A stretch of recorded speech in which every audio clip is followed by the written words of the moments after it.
when we talk about developing a savings culture, it means that it is something that you have to consciously develop, because spending is natural to everyone. You don't need grace to spend. You don't need anointing to spend. You don't need wisdom to spend. You don't need discipline to spend. Spending is normal. It is that saving aspect that requires you to consciously, intentionally, strategically develop in order for you to work in it. So let's look at vital fact about saving. Fact number one: if you prepare for bad times, you will always have good times. If you prepare for bad times, you will always have good times. What do we mean by that? If you save regularly, it means that you have saved enough for the seasons when challenges will come, or seasons when resources will not flow as they used to flow. So if, for instance, like we said last week Sunday, in the 7 years of plenty, you are putting 20% aside.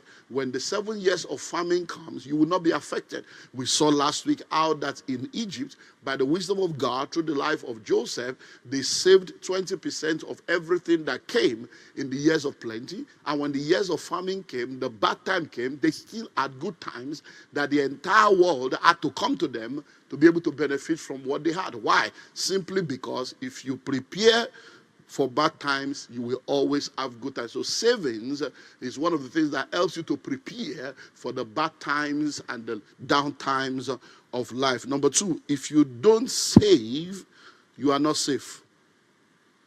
Fact number two, if you don't save, you are not safe. You need to understand that savings saves you. What you save today will save you tomorrow.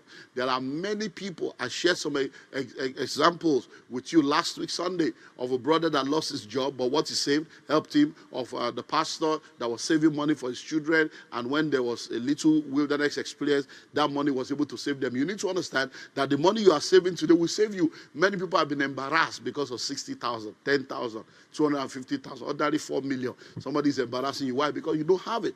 So you need to save, because what you save today will save you. And you need to understand that there's a difference between savings and investment.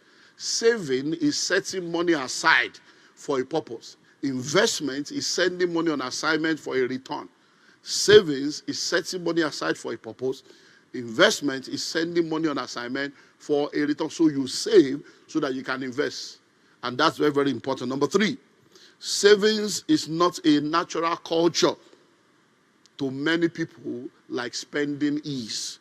Savings is not a natural culture to many people like spending is. Like I said earlier on, spending is natural. Everybody can spend. You know, you are very ready to spend. Money is for spending. Let us eat and drink and be merry. And if you're operating in that kind of life, you will not be able to experience the best when it comes to your financial work with God. So it's very, very important for you to know that savings is not a natural culture to many like spending is. People naturally spend. Spending is normal to a lot of people. But for you to begin to save is something that you require the grace of God, the wisdom of God, and the discipline of the Spirit to be able to operate in. And that's very, very important if you are going to experience all that God has in store for you. Number four, you must be intentional and deliberate about developing this culture. Sorry about the grammatical error there. Is you must be intentional, not intentionally. You must be intentional and deliberate about developing a savings culture. So when it comes to developing a savings culture, it's something that you must be intentional about. It's something you must be deliberate about. I think it was last week Sunday, I was talking to us about unconscious competence. You must come into a place where, when you start driving a car, you have to think of almost all the process. Oh, am I doing the right thing? Am I using the right gear? Am I putting my leg on the right pedal? And all those stuff. But once you begin to drive after a while, it becomes normal to you. A lot of you can do a lot of things now because it has become normal. That's the way savings should be. You should develop savings culture to a level where savings become a part of you. Every money you make, you just say, yeah, save that one, you transfer this to that, and it just becomes normal. And that's very, very important. So you must be intentional and deliberate about developing a savings culture. You must continue to speak to yourself. You must continue to inspire yourself. You must continue to motivate yourself to ensure that that becomes a part of you. Number 5, there are only 3 things you can do with money. There are only 3 things you can do with money. Number 1, you can save it. Number 1, you can waste it. Number 2, you can spend it. Number 3, you can invest it. Repeat after me. Waste, spend, invest. Again, waste, spend, invest. So, foolish people waste money. Average people spend money. Wise people invest money. Foolish people waste money. Average people spend money. Wise people invest money. So are you a waster, a spender, or an investor? And that's why you need to understand so that you will not be at the lower level of this dimension. Number 6, a minimum of 10% of your income is for saving. A minimum of 10% of your income is for saving. There's what we call the 70-30 principle. Now, the 70-30 principle states that 30% of every income that comes into your life does not belong to you. 30% of every income that comes into your life does not belong to you. It belongs to your future. So when you get an income, the first 10% of every income that comes into your life is called the tithe. Now, the entire 100% belongs to God, but it gives you stewardship over the 90. And it says, bring the tenth, the first 10, the tithe. Why? Bring it to me as an act of worship in acknowledgement of the fact that I am your source. So if God is not your source, then you can do anything you want to do with your money. But if God is your source, then the entire money in your hand belongs to God, and then you bring the first 10 to him as an act of worship. Then you save 20%.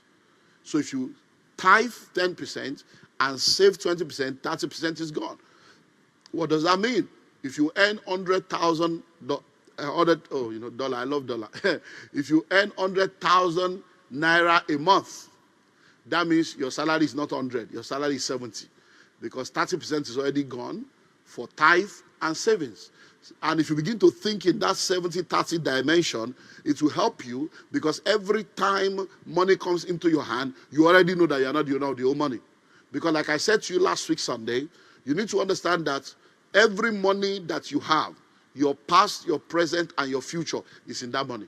Every money you are going to earn in your lifetime is broken into the different money you are earning every time. So when you are collecting that money, there is a past in that money. There is a present in that money. There is a future in that money. If you don't release the future aspect, you will not end up having a future. So a minimum of 10% of your income is for savings. And if you are not saving up to 10% of your income, you remember the scriptures we saw last week, then you are not operating in wisdom. Number 7, you need to have a minimum of 6 to 8 months of your living expenses saved up. You need to have a minimum of 6 to 8 months of your living expenses saved up. A lot of people don't believe this. A lot of people think it's unrealistic. And if COVID did not teach you, well, your life is in your hand. I've done my part. But make sure that you begin to work towards this. Because cash is king, but cash flow is the king maker. And you need to ensure that you have this money, because sometimes, even as a company, as an organization, there's what we call insult fund.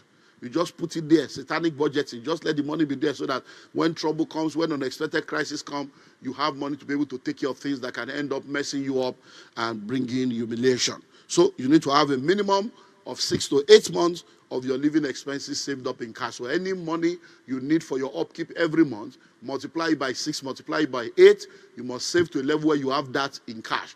Because I do not subscribe to people keeping money in cash. When you have the cash, it must be for a purpose. So you put it there for this purpose, or you put it there so that you can gather then put it into investment, or else any money you put in the bank will be devalued right there in the bank. So those are facts that you need to note about savings. So now let's look into reasons why you should save.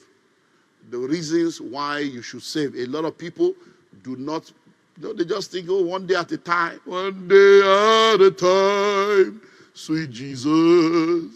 That's all I'm asking of you. So they say, I just take one day at a time. I don't trouble myself. What God will do, he will do. What belongs to me will not pass me by. So we have all these funny myths and funny philosophies that has hindered us from walking in the fullness of the plan and the purpose of God for our lives. So why should you save? What are the reasons why you should save? Number one, it's the wisest thing to do. It is the wise thing to do. Saving is wisdom. So if you are not saving, you are not operating in wisdom. It's the wise thing to do. We saw scriptures last week Sunday that helped us to understand how important and how powerful savings is. We saw the widow that saved. We saw Egypt that saved. And we saw how that it helped them. So it's wisdom. It's wisdom. It's wisdom. Even when you look at the Bible, it says, go to the ants, use sluggard, and learn away. It says, while in the summer, they prepare for winter. They gather their food in preparation. Why? Wisdom. Which of you intending to build a tower will not first of all sit down and count the cost, whether he has sufficient to finish it? Wisdom. So it is wise for you to ensure that you save. Number two, it helps you to have funds to invest. It helps you to have funds to invest. So why do you need to save? So that you can have money to invest.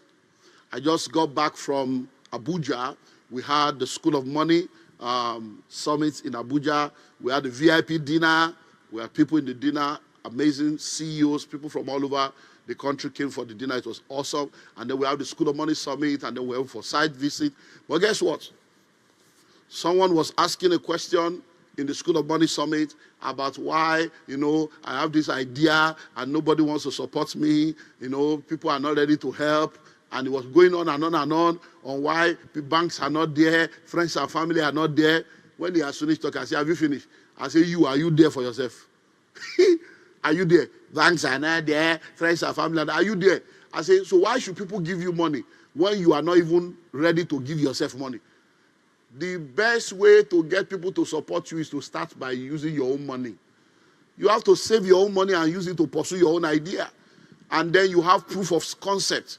Then people can now come and join you. Why should people give you money to pursue an idea that you are not disciplined enough to save money to pursue? Who is the fool? Hello? So you save so that you can invest. Because savings is setting money aside for a purpose. Investment is one of those purposes. Savings is not an investment. I keep saying that. So don't think that when you are saving money in the bank, you are investing money. No. Savings is not an investment. But you save so that you can invest. So one of the reasons for saving is so that you can have funds to invest. So that when investment opportunities come, you don't need to go running helter-skelter, looking for funds to maximize those opportunities. You have the funds. You just transfer the fund, and then you're done. Number three, why should you save? It helps you to enjoy debt-free purchases. It helps you to enjoy debt-free purchases. Right now, in the UK, in the US, in Canada, in many parts of the world, a lot of people are groaning now because interest rate has increased. They bought a house. They thought they have a house, but they are not the owner of the house because they bought it in mortgage. They borrowed money to buy the house. So even though they have been living in the house for 12 years, for 15 years, now the interest rate has increased. Some people are having to look for money. Some people are having to rent rooms in their houses. So husband and wife in one room, all the children in one room, the third room for a stranger so that they can get money to top up their mortgage. A lot. Why? Because when they bought the house, it was not debt-free. It was not debt-free.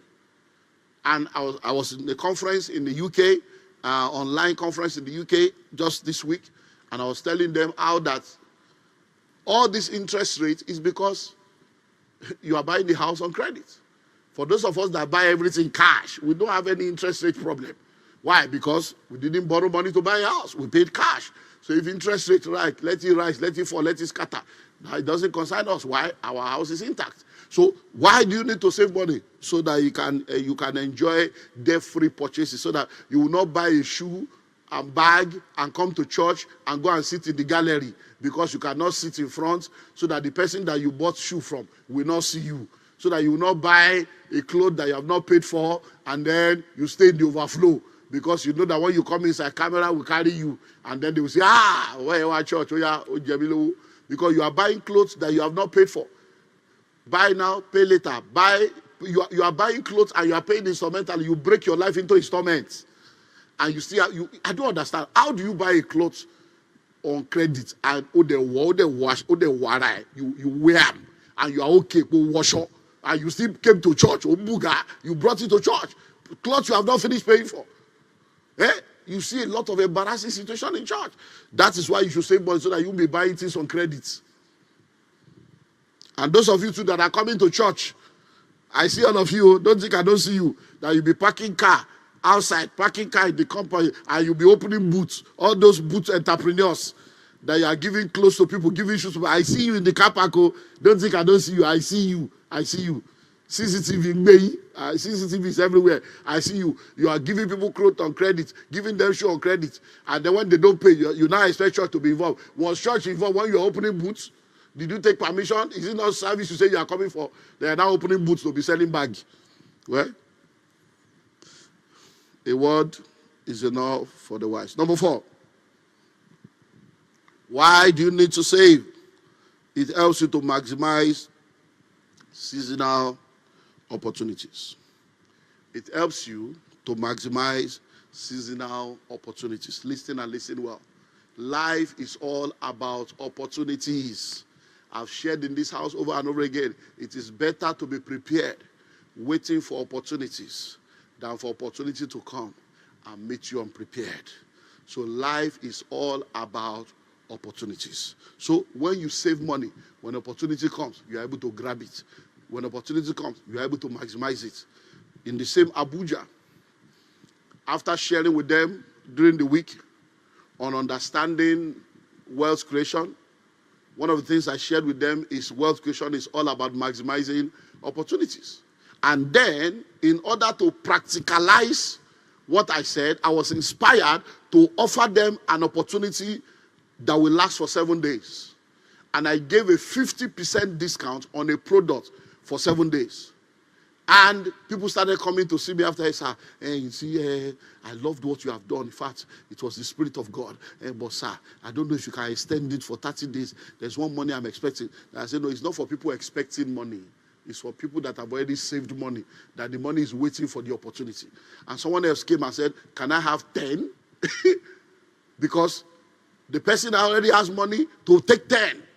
Now, that's what, so if you take 10 at 50%, you can turn around and the next day, you sell it off and you make back your money 100% profit. So listen to me, most of the people you are looking at that you are envying, they are not better than you, but they are better positioned. They are not better than you, but they were prepared when opportunity came. It is better to be prepared, waiting for opportunity than for opportunity to come and meet you unprepared. Number 5, it helps you during emergency. It helps you during emergency. Last week, Sunday, after church, we went straight to the airport to go to Abuja for the VIP dinner and the School of Money in Abuja. When we got to the airport, we bought our ticket. Over almost 2 months ago, the ticket was bought. We got to the airport. They said the flight was delayed. Not to just pay for ticket like that. That was not planned for. We have our ticket already. We have paid for tickets since 1,000 to buy another ticket. If there was no money saved, where will I see 600,000 to just pay for ticket like that? That was not planned for. We have our ticket already. We have paid for tickets since August. Now we got there, we can't use the same flight anymore. We have to buy another one. That is what savings is all about. It helps you in the days of emergency. What happens when you have to rush a child to the hospital and they say pay 30,000 now, and that's when you are now looking for ATM card that is not working, that doesn't, and you are now looking for POS in the middle of the night. You need to have savings so that it will save you from all kinds of emergency situation that can end up jeopardizing your peace. Number 6. It helps you in the days of unforeseen circumstances.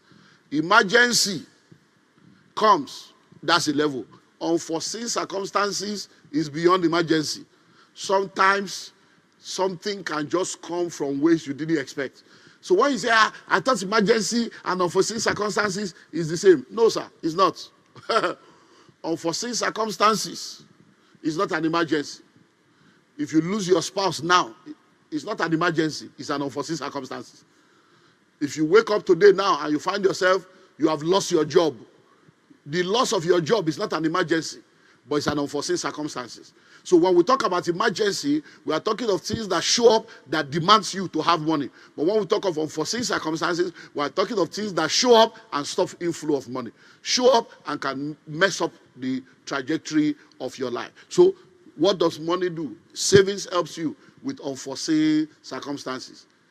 Yes, you may be a widow, but being a widow in a private jet with houses and cars and investments is different from being a widow where even before burial, the creditors are coming that your husband is owing them 30 million. And there's no house for you to go to. If our rent has expired, you and your husband were already owing for rent. And now you are moving from the 2-bedroom, you have to go back to the village or go to the woody house. Now that's, so listen and listen well. Unforeseen circumstances, money will save you from it. Savings will save you from unforeseen circumstances. Number 7, why do you need to save? It helps you when it comes to financial freedom. It helps you to become financially free.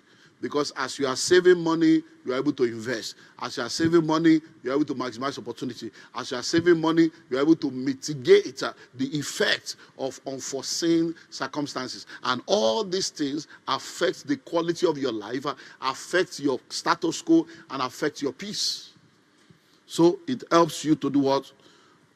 To journey into financial freedom. So if you want to be financially free, savings is one of the laws of wealth creation. If you're going to be financially free, savings is one of the laws of wealth creation. Number 8, it frees you from the anxiety and the worry of lack of funds. It frees you from the anxiety and the worry of lack of funds. When there is no money, look at, fuel is increased. They say this one has increased. They are going to increase the price of this. Bread is now expensive. Onion is expensive. Hey, tomato. Price of rice. Hey, gari. That anxiety alone can mess up your mind.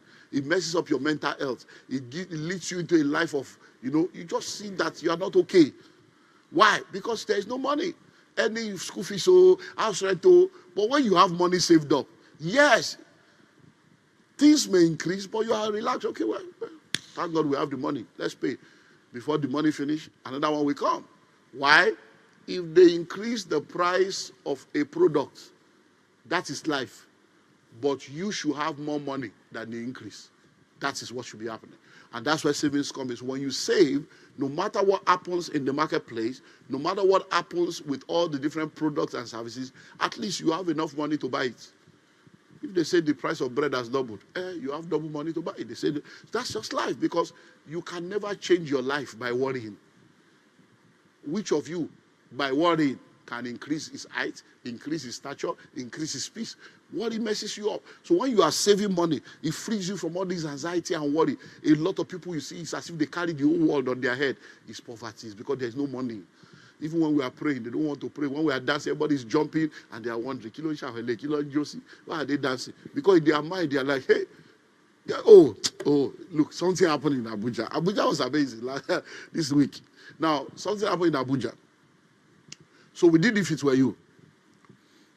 And the If It Were You was a financial If It Were You. So I did like 11 questions, and I told them to pick a number, and then we asked the question. Now they picked a number, a young lady picked a number, and the number that she picked, the question was, I brought out 5,000 from my pocket, and I gave it to her. I said, this is 5,000. So I asked her, you have 3 options. Option 1, keep the 5,000 to yourself. Option 2, take the 5,000 and share it 1,000 to 5 people. Option 3, take whatever you can and share the remaining. 3 options that we gave her. Do you know the option she chose? She collected the 5,000 for herself. That's all they all scatter. Say, ah! And she gave a reason. She said, this is a miracle that I have a friend. I've been doing a product. I'm into skincare, and one of my friends is now working in a supermarket, and they have given me permission to come and supply them my product, but I've been looking for money to produce. So this money will help me to be able to produce my product so that I can go and supply this one. So I'm taking the whole money for myself. That's how people provoke. So I said, okay, why are you provoking? What will you do if it were you? One said, I'm going to give out every money. I will give the whole 5,000 to people so that I know that God will make it. I say, okay, it's sweet to say. Why not be you? He said, I will give them one. One said, no, I will take 2 and I will give out 3. Different people. Then the woman stood up. He said, sir, that I can't judge how that I will take the money because as I'm here now, my children have not eaten since yesterday. That even this one that I came here now, it's because I've been following you on social media, and I believe that when I come here, you will say something, and God will use you to change my story. And so me, I will collect the money also that I will buy food stuff for my children. Wow. You know what I did? I brought out another 5,000. I gave to her. I said, go and take care of your children. But now, think of where am I going to? Anxiety. Do you know the kind of anxiety that woman is carrying around? Children have not eaten. So I said, no, children should not be hungry. Take 5,000. Go and buy food for your children. Now, that means she's there sitting down, looking normal, well-dressed. But she's not normal. That's when I say people are not normal. She's not normal. Why? Because she'll be thinking, what will my children eat? How will my family be taken care of? Now, so that is what savings will save you from. The anxiety, the worry. You are just going on. So you see a lot of people, they are moving. When you greet them, hello, my son, how are you doing? Fine. You think they are proud and arrogant. It's not arrogance. There are many things they are thinking of. He said that brother is a snob. He doesn't answer greeting. The guy is thinking of house rent, school fees. The child is at home, no school. And they have been calling from school. Hey, Mama Wani. And you think the guy will be greeting you and be jumping around. It takes the joy of the Lord to do that. Some people have lost the joy of the Lord. They are now operating the happiness of Nigeria. Because of my time. Number 9. It helps you to develop a good culture that you can pass on to your children. Savings helps you to develop a good culture that you can pass on to your children. I've told you over and over again, as your children begin to grow, when we're growing up, there's what we call the piggy bank. They call it colo, where you put money. Our boy has his own, he puts money there. Then when they are old enough, take them to the bank. I've taken my son to the bank like 2 or 3 times.